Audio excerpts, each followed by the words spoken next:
Welcome to the Ask Fully Skinny podcast with a guest. I'm proud to present Barry Levine. Barry Levine, but that's Levine, okay. sorry. Welcome to the show. Barry, please tell us more about yourself. What's your story? Well, I always tell people I'm just an old hippie who happens to practice law. I grew up in Brooklyn. I've been living in Massachusetts for longer than I can remember. And I've been representing debtors now, as I was explaining to Peter, December 19th will be 45 years. And, I pretty much, anybody who has financial problems, I hope to be the guy they deal with to find a solution for it. And I try to make the process uh, easy. People have a great fear of bankruptcy and the unknown and things along like that. I don't tell them right away about the ritual sacrifices. I wait for later for that. But, the thing is, as I said to you before, it's only money. Thank God it's not their health. So that's who I am. So, my idea is to name this podcast How Midlifers Use Bankruptcy as a Tool. Can we talk Sure. about that? And when we have accumulated a lot of debt in our midlife, it often feels like we are slave to this debt. So, what is the way out? How should we prepare? How should we mentally prepare? What should we expect? Well, the thing is, one of the things that provides a lot of business for me is the fact that, a lot of people don't have the intestinal fortitude to deal with creditors and the lawsuits and this and that. And granted, I've been doing this a long time. And a lawsuit, recently I found that people on filing bankruptcies in the time that up until we file bankruptcy, they'll get served a lawsuit and they'll get served this. And, they drive me crazy about it, but the reality is it's meaningless because if anything, you'll discharge the debt in your bankruptcy. And instead of being just a general unsecured debt, it'll be an unsecured debt with a judgment. It's still getting zilch, but I think, as I mentioned before when we were chatting, people need to sort of be proactive. If you're a small business person or even an individual, you need to look at yourself and say, well, if the shit hits the fan, what am I at risk of losing? What exposure do I have? And once you analyze that, you try to figure out a way to make yourself judgment proof. The best way to be is judgment proof because you can take your $1 million judgments, and I don't know if people will know what I'm saying. You could wipe your tuchus with them. That's what they're worthless. But the problem is most people, I suffer from a good deal of inertia, and most people suffer from the same thing, so nobody does anything. And surprisingly, I'll have people call me up on a Friday morning and saying my house is being foreclosed upon this afternoon. And, it's still America. That doesn't happen. You get notices over a period of months, and so where's this person been? And that's the problem. People very often are reactive. I know I am. And you have to try, and it's not a fan favorite of mine, to be proactive, to look at what can hit you, especially if you're in business, a small business person, because usually you sign personal guarantees. And do you have a house? Is there equity in the house? Do you have a bank account with thousands of dollars in it that may not be exempt if something happens? These are things you should be aware of. Ignorance, my mother always thought ignorance was bliss, but it doesn't work that way. So, how many people are filing for bankruptcy these days? We have. Well, the numbers, in my opinion, and if my assistant was here, I'd call her in too because we've been together for 18 years, are staggering. Since January of 2024, we have been the busiest we've ever been. And I'm talking about filing bankruptcies for, there was a time where if somebody would come to me with $10,000 worth of debt and they'd be in their 20s, I'd say, hey, maybe you don't want to file a bankruptcy. Maybe you want to do something else. But nowadays, from their 20s to people in their 80s, And, the unfortunate thing about it is somebody who's in their 80s, my feeling to say to them is you probably won't live long enough for them to collect the money from you. But the anxiety of the creditor calls and the notices and the lawsuits, they go through a bankruptcy. They're on Social Security. What does the creditor think they're going to get from them? But that's what you have to do. I mean, it's running, and the other thing that's been happening a lot is that a lot of people during COVID here, the SBA was very kind to small businesses and they were giving a lot of businesses uh, very nice loans. Probably businesses that didn't deserve it, but they got very nice loans. And a lot of these businesses were able to survive COVID, but now buying has changed, selling has changed. They didn't survive that. And I'm finding that what we're doing is liquidating the business, not necessarily through a Chapter 11. There are other ways to do that in Massachusetts. And then filing a personal bankruptcy for the principal who has been saddled with the SBA loans. And, people don't seem to realize that while certain taxes may be non-dischargeable in a bankruptcy, like trust fund taxes, withholding taxes, that the employer takes out but doesn't necessarily pay to the government. Um, the SBA is a dischargeable debt. And that's what I'm finding now. It's very busy, and it's across. Friendly with a lot of the trustees. It's across the board. Can we also discuss? We mentioned that in preparation for this podcast, there are also a lot of medical bills to pay, especially if you go into cancer treatment or stuff like that. How does that work? Is there any? I missed that. There are a lot of medical bills to pay if you go into cancer treatment or similar. Uh, They get discharged in a bankruptcy like anybody else. It's unfortunate. There are a lot of people. I mean, as we mentioned, to me, the three things that are causing bankruptcies, it's been a number of years now, are a person who's been downsized. They were making X, now they're making X minus Y. A mhm, person who's lost their job, and somebody who has medical bills not covered by insurance, and they'll croak you. I know from my own experience, you go in for a checkup, it costs thousands of dollars, and not everybody has coverage for that. And the only way to get rid of that, at least I look at it, and I don't, I do podcasts where I rant about debt settlement companies. Don't get me started about that. If you're blind in your left eye and you lost your right arm, we have a special program for you. It's all bullshit, and you get 1099s and all this other stuff. But the medical bills, they go away like anything else. It's the easiest way to deal with them. I mean, years ago, listen, nobody likes to file a bankruptcy. mhm. And years ago, I had a very nice letter I used to send out on a word processor. I don't know if you remember those. And it would tell the creditors, my clients retain me to file a bankruptcy, but they'd rather pay you 10 cents on the dollar than file a bankruptcy. And the creditor's response was, we'll take 60 cents on the dollar. And, I would not really go into an extended back and forth, but I said, listen, they can pay me a couple of grand, not pay you a dime, and be done with it. Mhm. Oh, no, 60 cents. It's like, okay, you'll get the docket number. And, that's how they deal with these things. It's not, you have to realize, and I think I said, it's only money. People, uh, and I know it's easy for me to say it's what I do for a living. Though I do open heart surgery in the weekends, I learned on Google. I in the back alleys. I make a lot of money that way. The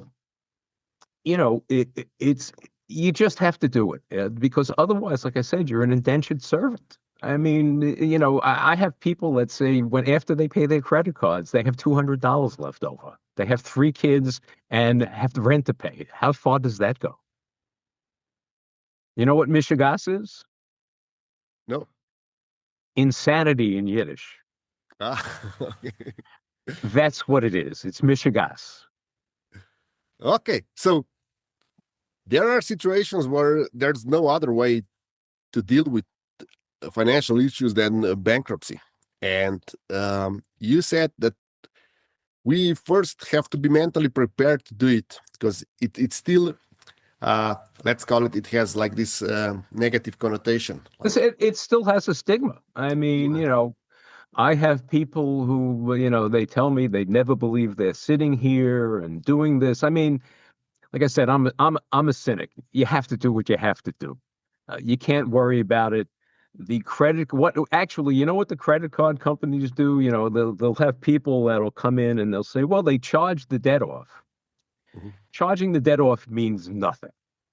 What they do is it really means they're not going to collect it from you.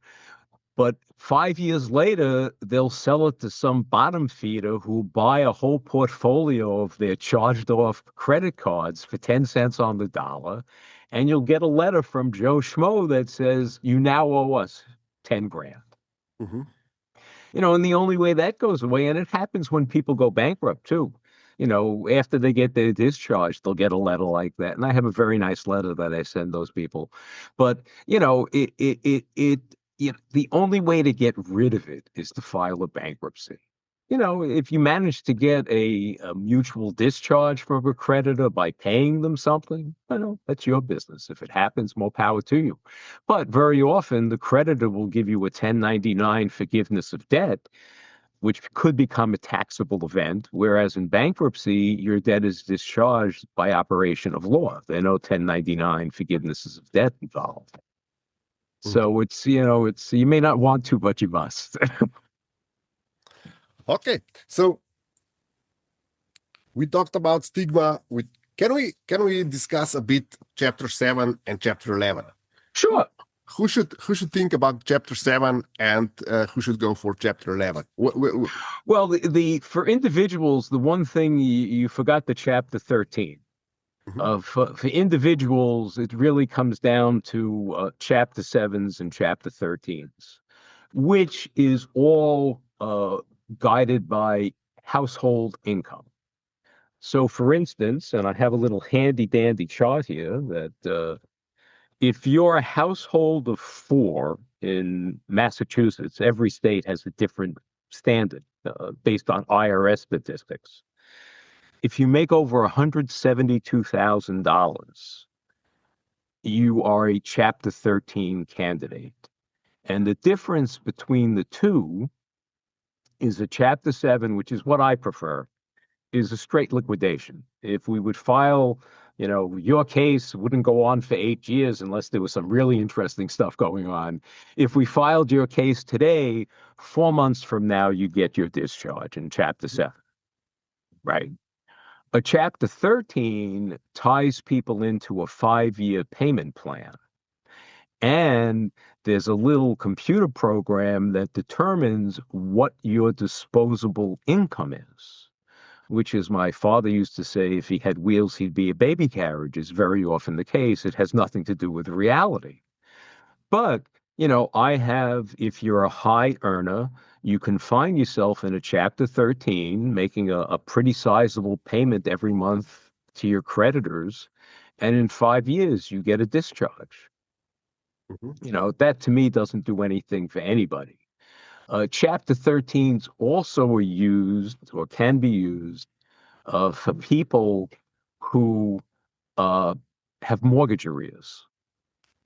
In Chapter 13, provided you can make all your current mortgage payments and expenses, you can pay your mortgage arrears out over 5 years. So this way, rather than face a foreclosure, if you have, and I've had people, I have a young gentleman with a mortgage arrears of $180,000. Uh, you can theoretically, and I do say that truly, theoretically pay it through 5 years of the plan. Of course, you get to the issue, is any house worth paying the $6,000 mortgage plus the $4,000 or $5,000 plan payment? I don't know, but it's not my house. But, those are the differences. On the rare occasion, an individual may have to file for a Chapter 11 because they're above the statutory limit of 13s as to amounts of debt, Hmm. or they have a full-blown business that they happen to be running as a sole proprietorship for some bizarre reason.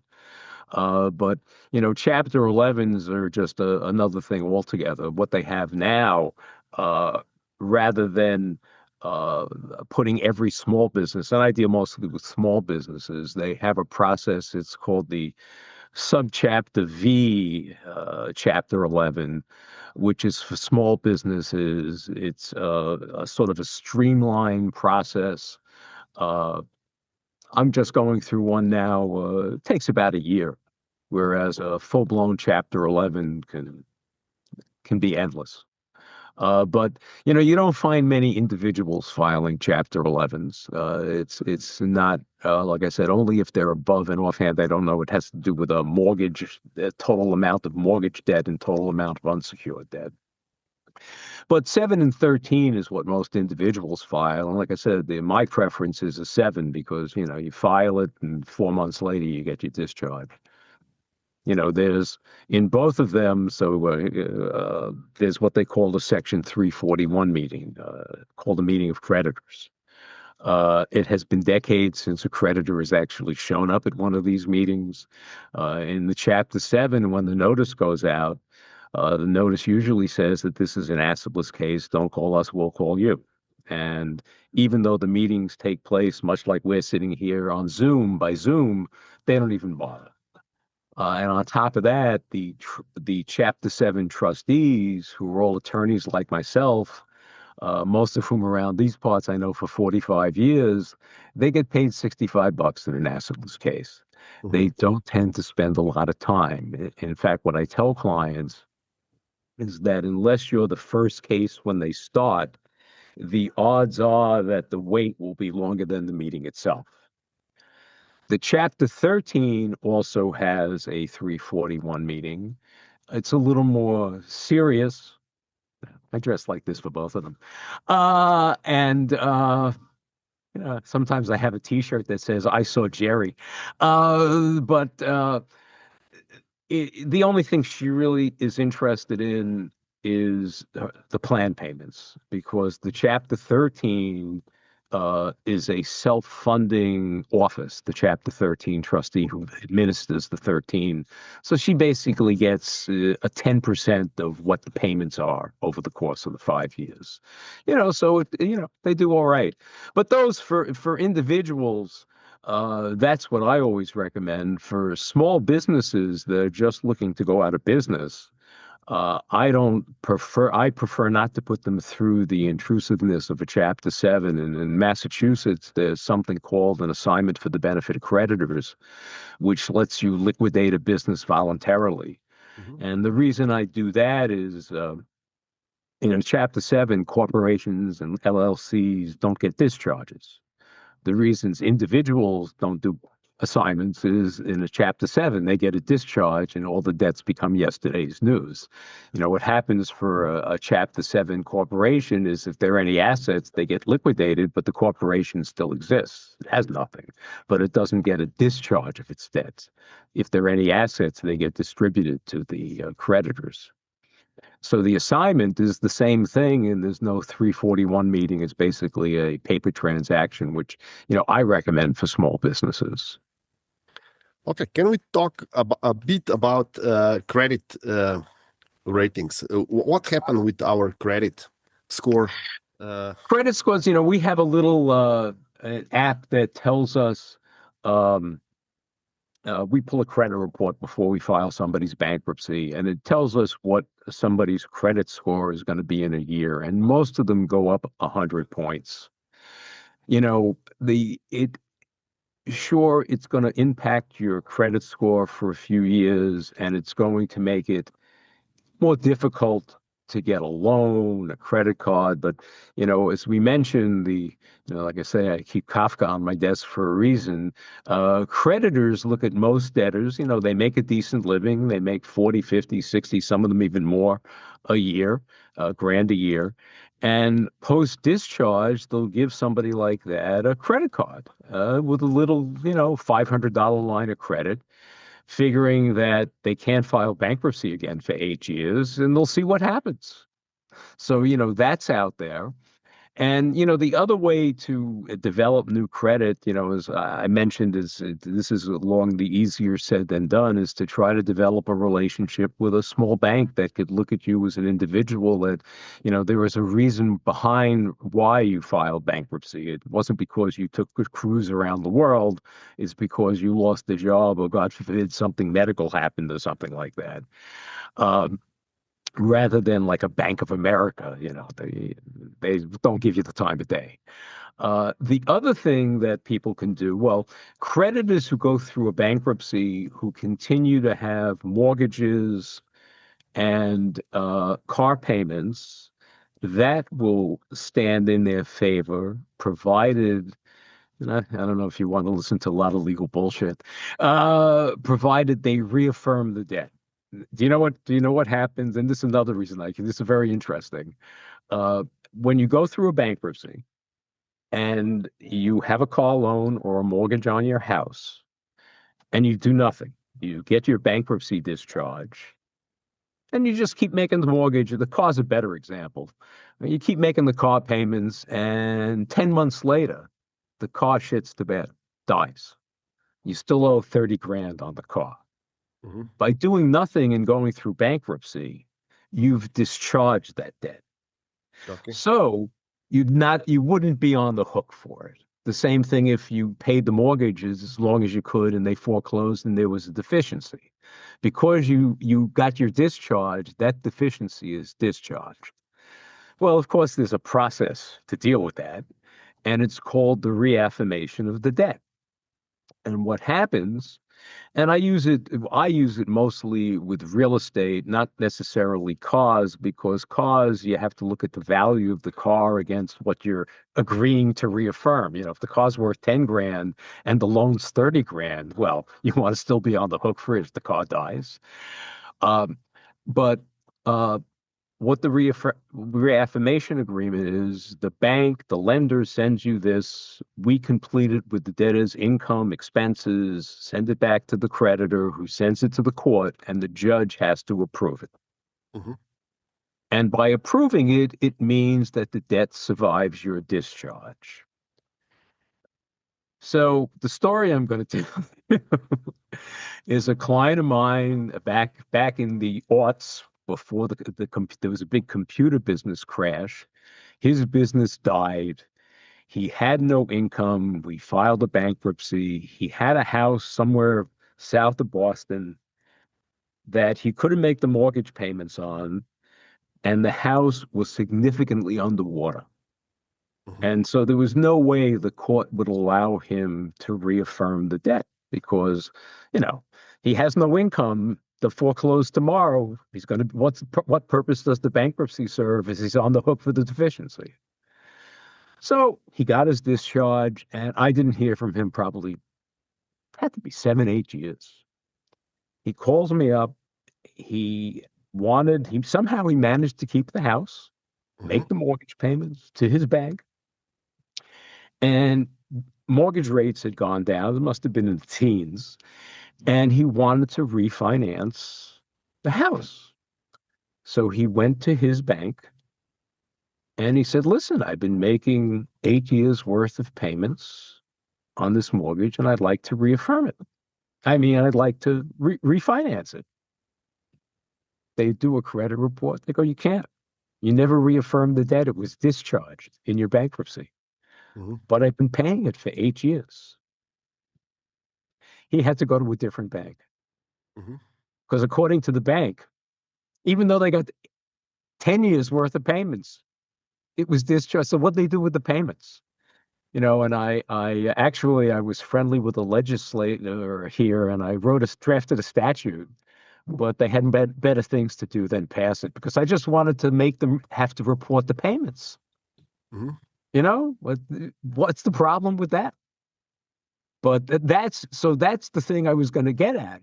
So if you go that payment route, and when you don't reaffirm it, that's why I never do it with houses because people eventually want to get another mortgage or something like that. But cars, the problem with cars nowadays, you talk about midlife crises.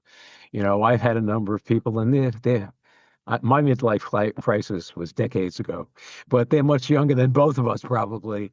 And, they see the fancy new car, and what the car dealers do here now is so you're underwater in car A, they agree to put them into car B, which creates a more underwater loan for them. So now they're driving a $20,000 car that has a $50,000 Yeah. loan on it.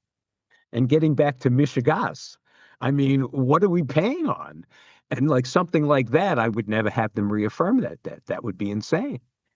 Mhm. It's like I rarely have them reaffirm leases that are at the end of the lease time because they'll nick you for all the charges. So how should we finish this? How should we wrap up? When should people go and say enough is enough? I can no longer take this burden. When is the I, right you know, time? I think it comes down to, and it comes down to shoveling shit against the tide. If at the end of the month you barely have enough money to eat, or you can't even go out to eat, and I'm talking not necessarily a fancy restaurant. Mhm. McDonald's can cost you $100 today for a family of four.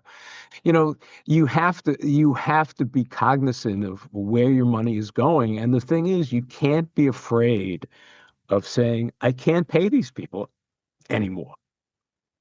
So what's going to happen? They'll nudge you with a phone call. And now, because everybody gives them their cell phone numbers and email addresses, they'll send you an email. I mean, now, if you have a credit card, excuse me, and it's very annoying. And the payment is due on the 12th. The 12th is a Sunday. They can't make a payment on a Sunday. On the 13th, you get a payment you can notice an email that it's overdue. Mhm. And I'm one of those people that annoys me. It makes me feel like not paying them. But the thing is, that's what you have to be aware of. I mean, and the thing is, perhaps, and we should touch a little bit. I don't know how much time we have. You can't be afraid of the collection process because it's geared to buy you time. The thing is, creditors, you know, there was a comedian, I don't know if you remember when you used to travel in Europe, you used to be able to send correspondence, or if you needed money from mom and dad to Yeah. an American Express office. He used to send his bills to an American Express office, and they would just continue to go around the world. He'd never get them. But what you want to do is when the creditor itself doesn't like to give up the debt because now they have to share it with someone if they're getting anything. So they will continue to nudge you calls, emails. They'll eventually send you a letter. And that letter is going to say, if you dispute the amount, send it to us in writing in 30 days. They don't charge you to dispute the amount. It's a credit card. You either bought the shit or you didn't buy the stuff. But you dispute it because it buys time. And it costs you, what's the stamp? 72 cents now? Used to be a nickel. But it's worth sending that correspondence. Then the creditor will eventually get annoyed and send it to a collection agency. All the collection agency can do is nudge you too, send you letters, call you, but they'll send you that letter with that. If you dispute this, send us a notice within 30 days. Same the dispute letter, it even buys more time because it has to go from the collection agency back to the creditor and then back to the collection agency, back to you. Then they'll eventually, because the collection agency doesn't get paid, they'll send it to an attorney. And hopefully the attorney is in the state you live in because often it'll be in some other state and who cares? But they'll send you that same demand letter. You send them the same, you change the address, but you send them and now you bought time. And But when the is only time to quit and you say will the enough is enough? as I said, the only thing that concerns me from a bankruptcy point of view that needs to be acted upon quickly, a foreclosure, a wage garnishment, and a seizure by the IRS or the Mass Department of Revenue or something like that. Yeah. Creditors suing you, let's take as much time as we want. Okay, Barry. Thank you very much for these insights. Before we finish, please tell tell us, where can our listeners and viewers You get in can touch? look me up online, www.levinslaw.com. That's levinslaw.com. Or you can email me because I hate talking on the phone, but I do answer emails. Barry, and it's with a small b, at levinslaw.com. Or you can see my podcasts on YouTube, and I actually wrote a book, and it's available on Amazon. Bankruptcy Through the Looking Glass. I hear it's a good laugh. Thank you very much. And I will include all the links in the description below. Thank you, Barry, for being my guest tonight. Stay well, everyone.